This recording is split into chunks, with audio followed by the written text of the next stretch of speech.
economically, but we're losing something that's so special and valuable. You know, I'm not saying that every woman has to go back home and be barefoot and pregnant. You know, we need women to be out there. But at the same time, because no one's home, the children are being raised and manipulated by the voices of the television sets. There's no one there caring for them. They're just being completely programmed by the images of, you know, the mass media merchandising machine, I call it. So we've fallen from a spiritual domain in which people were caring and concerned about each other to a material in which people only care about material. This is a culture that glorifies the ego. The ego. The ego. And what does the ego is? Me, me, me. Mine, mine. I want this. And it's you know, we're being told that by, you know, Madison Avenue, the pharmaceutical company, all of that, we can't even live without their indispensable products. Our children are being put on pharmaceuticals. Toddlers being given, you know, mind-altering drugs. They're taught, what are they going to be taught? That their whole life will be spent on drugs, that that's the way to solve a problem. Where are our mothers? Where are our fathers? Where are the caretakers and nurturers? Where are our elders? They're being put on drugs off in some home when they should be the one, after lifetimes of wisdom and experience, they should be teaching the kids. They should be with them. And, you know, we're all rushing towards this, you know, total manifestation of ego. We're taught in the West to actually glorify the ego. Okay. Now, if we were to go in the other direction, yes, you know, could you briefly explain, you know, where that is, or what we'd have to get back to, or move forward to, or cyclically reconnect with? You know, the end of the dark age that we're in, the Kali Yuga, out of that darkness, out of that learning experience, because it all is a learning experience from the beginning to the end. We have to experience it all. We're embodied in flesh. Comes the greatest light. And then all the texts tell you that this golden age, once it cycles around like birth and death. And what happens is that there are many of, I'll use an analogy of what's going on today. We know there are many of us that are very aware of how much we are being lied to all over the world by the leaders, how the lie has become more predominant than the truth. But we're beginning to wake up from the cultural trance and see. Now, the only way to really solve the problem is within oneself, and is to come back to truth and integrity and virtue in oneself, to look at these demons that are in our minds, or the ones that are surrounding us and being put on us by these forces, and to dispel them. How? Through love. There's only love in the end.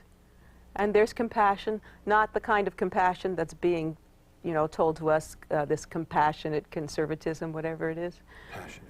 Yeah, compassion. It is pure. Compassion springs out of a selflessness, out of a, you look at someone else and you see that each one of us is a manifestation of the divine, and that deep in there, even George Bush has a spark of the divine in him that has not been nurtured. We have lost that. And so what we have to do is to begin with looking into ourselves first, and purifying. All the spiritual teachers will tell you this.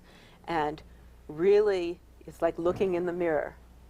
And instead of seeing through the eyes of your parents who have told you you're an ugly kid so you feel ugly the rest of your life, or a teacher who told you that, you know, you couldn't speak well so you feel that, let all that go. Let all that arise and really go deep and find some good friends and open yourself up and really talk about what's in your heart and free that, free the darkness.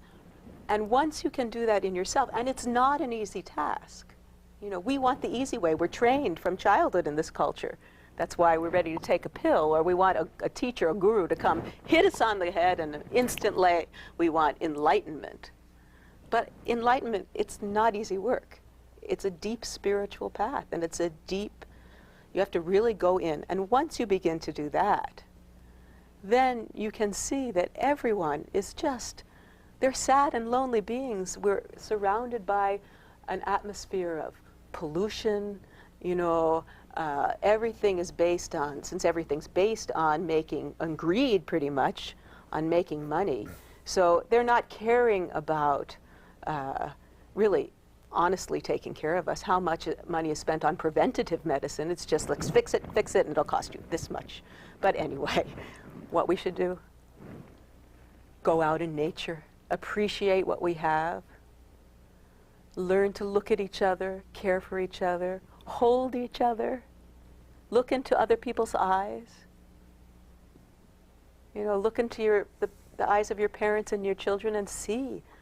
We're all longing. The feminine has been gone from this planet to a great extent for a very long time.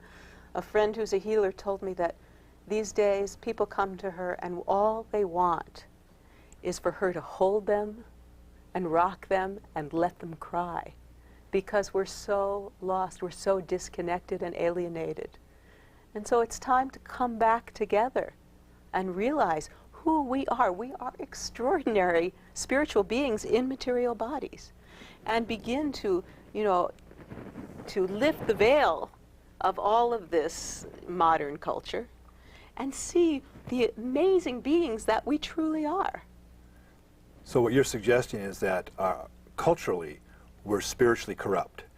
And in order to cure this spiritual corruption, we need to look individually within each other, heal our own spirituality, and then reconnect or connect with community in a new way. Without other people's voices. How many, I ask people, how many of your thoughts are your own? Really your own? How many are your own thoughts? Yeah. How many are your own? What is yours? Go deep. Look. Where were these influences? Watch a TV program. What are they saying to you? What are they trying to do? Now, you're not suggesting, for instance, that people just look within themselves and close out everything. What you're not saying at all. No, look within and then stay progressive. Stay in your heart. In the heart. Go right into the heart. In many of the traditions, actually the Tibetan tradition and the ancient Egyptian tradition, the mind resides in the heart. The heart is the doorway.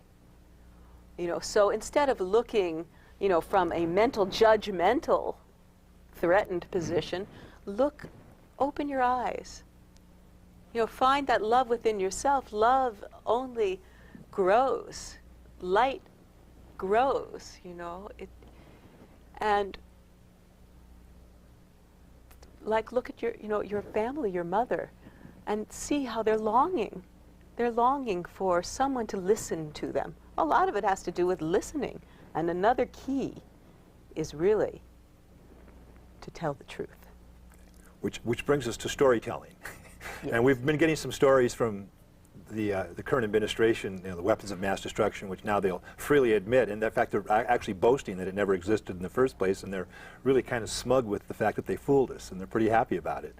So let's talk about the other storytelling, which you have talked about in your book in terms of using dance and symbolism as it relates to storytelling. And well, for century after century, the way that the moral and social and political, if you call it that, teachings were transmitted was through the medium of sacred theater. And so people were trained, community members were trained, even way back to, in quotes, hunter-gatherer times. They would go out and they'd reenact the story of the hunt, and everyone would be involved in it, and they would have all these parts. It developed, in the time of the temples, into an amazing transmission of knowledge. Priestesses and priests were trained to hold these teachings. And since they were so connected with the luminous realms, the realms of divinity, they would actually embody to show a different way of being. Because from this perspective, we are all divinity, we were divinity, we came from divinity, and it was to keep us connected with this heritage. And so the ways of the feminine, the ways of gesture,